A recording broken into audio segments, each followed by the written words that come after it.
Welcome back to the 410 show. My name is Adrian Pope, your host. Parlay Tays with us. We are wrapping up the preseason preview for y'all. Yes, this marathon, we've been getting it done.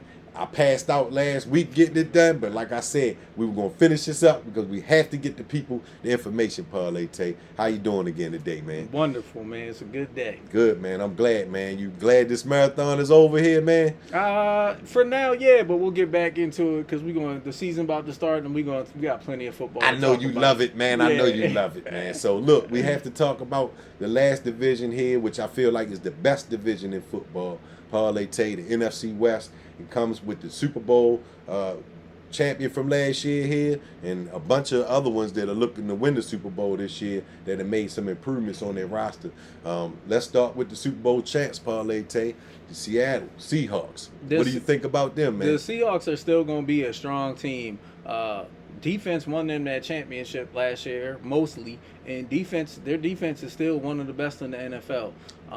Sam Darnold proved that he's a good quarterback. He's not like just a game manager. He's actually a good quarterback. And Jackson Smith-Njigba is one of the best wide receivers in the NFL. They did lose Kenneth Walker. Charbonnet's hurt. They're going to rely on the rookie Jadarian Price for a little bit in the beginning of the season. We'll see how that goes.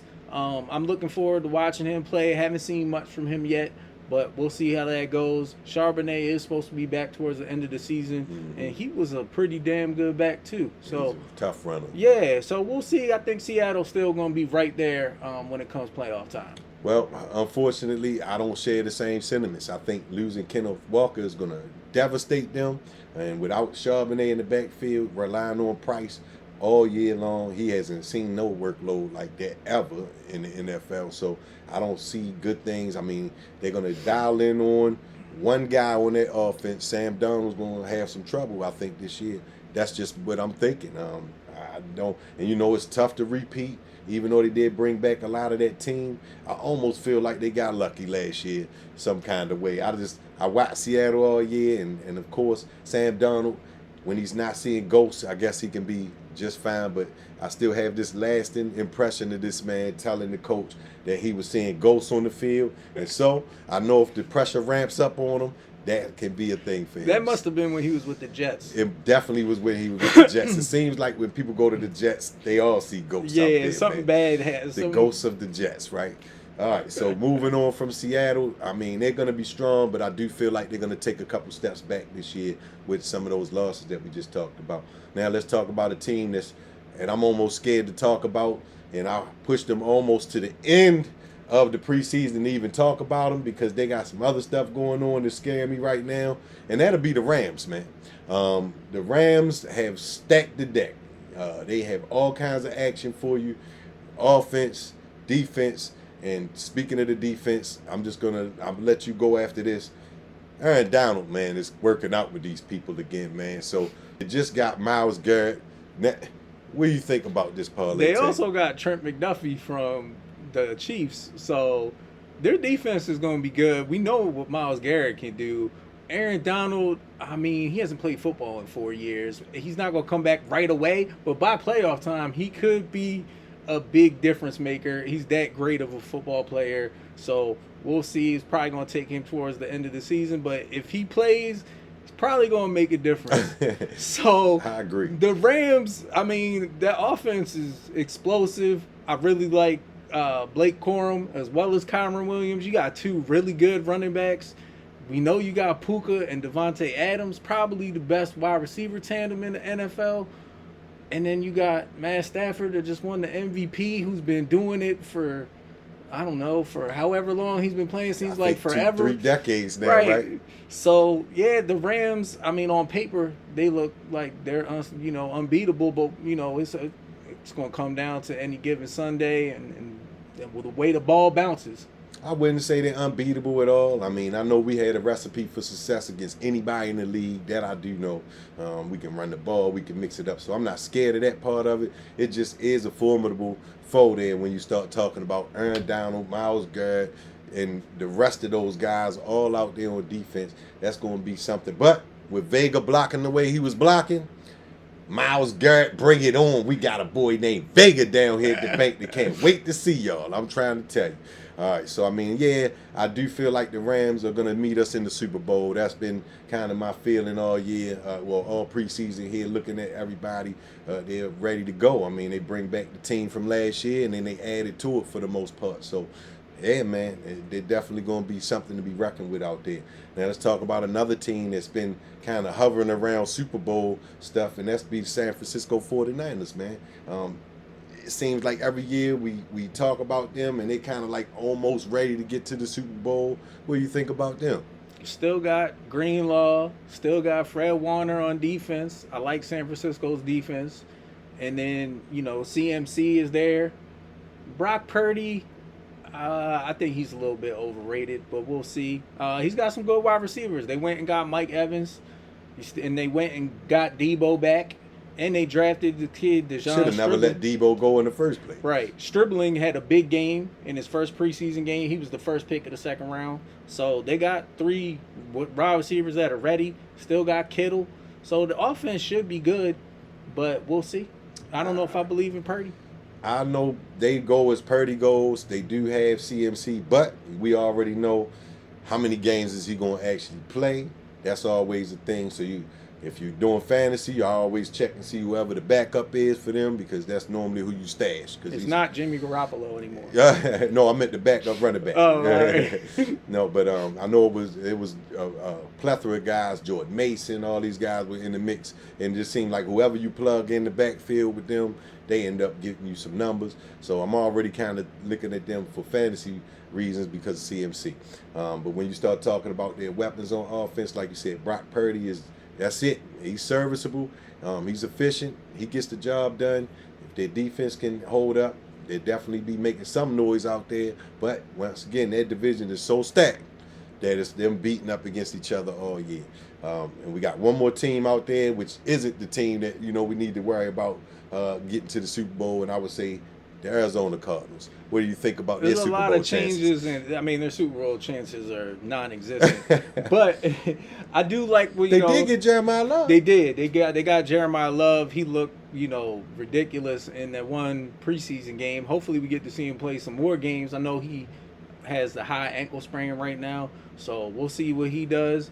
They're gonna run with Jacoby Brissett this year. That's kind of like waving the flag, I think, and saying, hey, we need to get up in the draft to try to get one of these top quarterbacks or try to sign somebody, because he ain't going to bring back your franchise. So Arizona, a couple key players here and there. Like I said, like McBride, Jeremiah Love.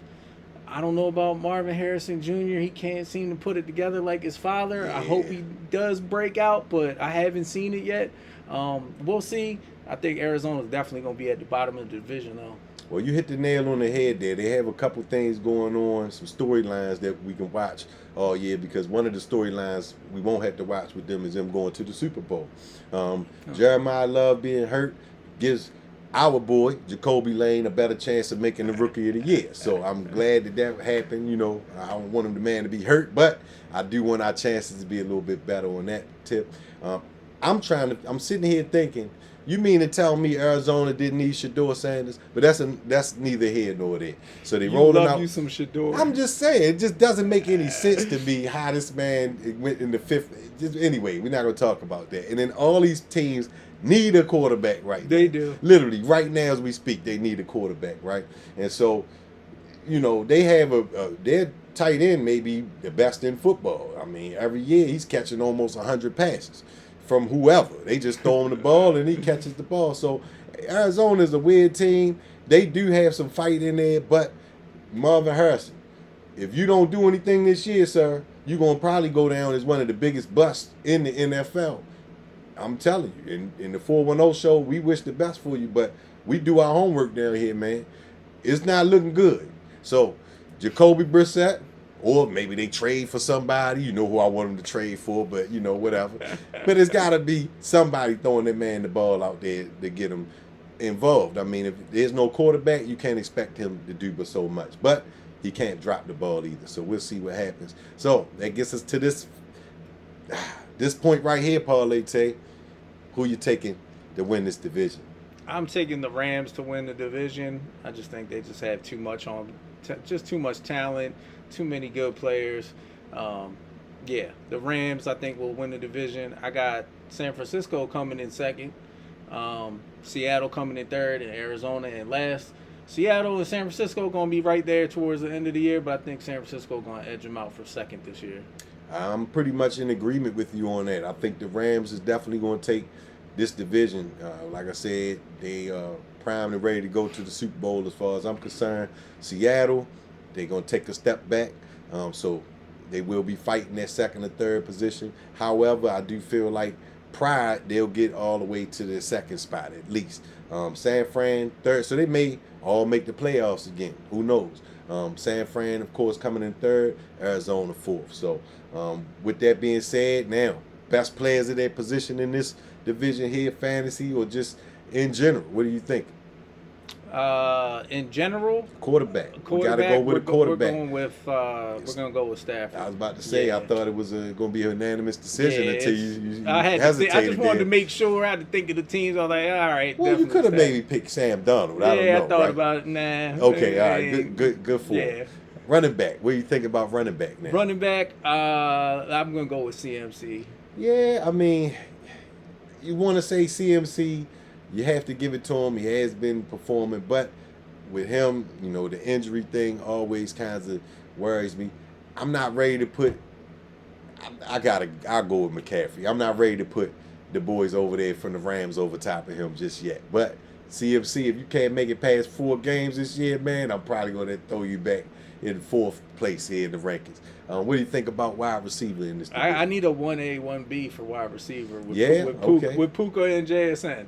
I mean, you got 2 wide receivers right there. The numbers they put up last year were absolutely ridiculous, and nobody was able to stop either one of them last year. Week in and week out, they both crushing it. I don't see why anything would be different this year. Yeah, unfortunately, I'm not going to go with the 1A, 1B option on this one, man. But I do understand what you're saying. JSN, highest paid receiver in the league. He's doing everything in the world. But I think when it comes to just overall matchup, Mano against Mano, I think Puka, he wins those matchups. Yeah, JSN's going to get open, but Puka doesn't have to get open. He will muscle the ball from somebody. He'll pretty much do anything. I think he ran his head straight through a glass window not too long ago. I mean, So that's what I'm talking about in my number 1 receiver. That kind of mentality, right? So let's go into tight end university, man. Tell me who you think about tight end in this division here. George Kittle, man. That's one of the... He's really good tight end. He's been a really good tight end for a long time.